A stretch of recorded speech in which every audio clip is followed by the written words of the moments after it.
اعوذ باللہ من الشیطان الرجیم بسم اللہ الرحمن الرحیم یا ایہا الذین آمنوا اتقوا اللہ حق تقاتہ ولا تموتن الا وانتم مسلمون آمنت باللہ صدق اللہ العظیم۔ سب سے پہلے پیارے دوستو السلام علیکم ورحمۃ اللہ وبرکاتہ۔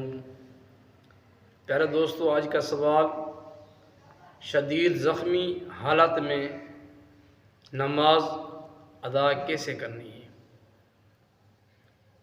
چھوٹی سی بات ہے،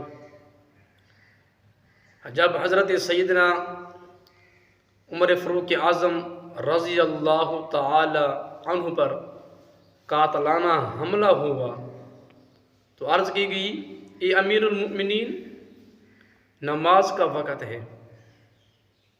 فرمایا جی ہاں، نماز کا وقت ہے۔ سنیں، جو شخص نماز کو ضائع کرتا ہے وہ کہتے ہیں بھی اسلام میں اس کا کوئی حصہ نہیں ہے۔ اور حضرت سیدنا عمر فاروق اعظم رضی اللہ تعالی عنہ نے زخمی ہونے کے باوجود انہوں نے نماز ادا کی۔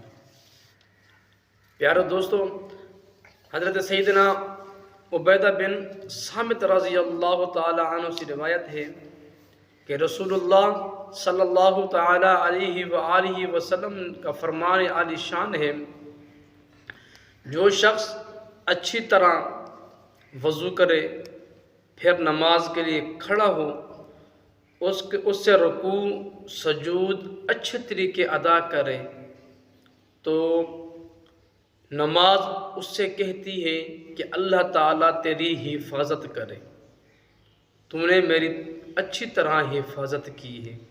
پھر وہ نماز اس کو اللہ تعالیٰ کی بارگاہ میں لے جاتی ہے، پھر کہتی ہے اللہ اس نے میری اچھی طرح حفاظت کری ہے، اسی طرح مجھے ادا کیا جس طرح نماز پڑھنے کا حق ہوتا ہے، اسی طرح اس نے میرا حق ادا کیا ہے۔ تو پھر اللہ تعالیٰ اس سے کہے گا جا اس کو لے جا جنت میں چھوڑ کے آ۔ پیارے دوستو، سورۃ ملک 29 پارہ شروع ہوتا ہے، تبارک الذی بیدہ الملک۔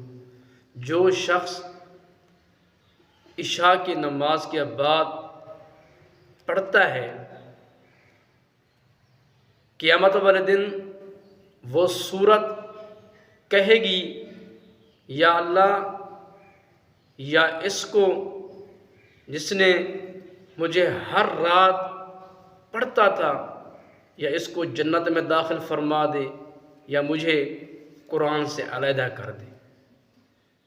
پیارے دوستو، پھر اللہ تبارک و تعالیٰ کہے گا اے سورۃ ملک، جا اس کو اپنے ہاتھ سے پکڑ کر جنت میں داخل کر کے آ۔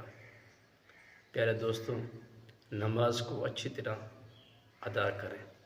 نماز کسی صورت میں معاف نہیں ہے، چاہے زخمی حالت ہو، چاہے بیمار ہو، چاہے کسی بھی مصیبت میں ہو، نماز کسی صورت میں معاف نہیں ہے۔ پیارے دوستو، نماز کو اچھی طرح ادا کیا کریں۔ اللہ سے دعا ہے کہ ہم سب کو نماز پڑھنے کی توفیق عطا فرمائے۔ پیارے دوستو، آج کی ہماری یہ ویڈیو اچھی لگی ہوگی۔ اگر ہماری یہ ویڈیو اچھی لگی تو ہمارے یوٹیوب چینل کو سبسکرائب کر لیں، بیل آئیکن کو پریس کر لیں تاکہ ہماری نئی آنے والی ویڈیو آپ تک بہت جلد پہنچ سکے۔ اب ہمیں اجازت دیجیے، پھر ملتے ہیں نئی ویڈیو کے ساتھ۔ اللہ حافظ۔ السلام علیکم ورحمۃ اللہ وبرکاتہ۔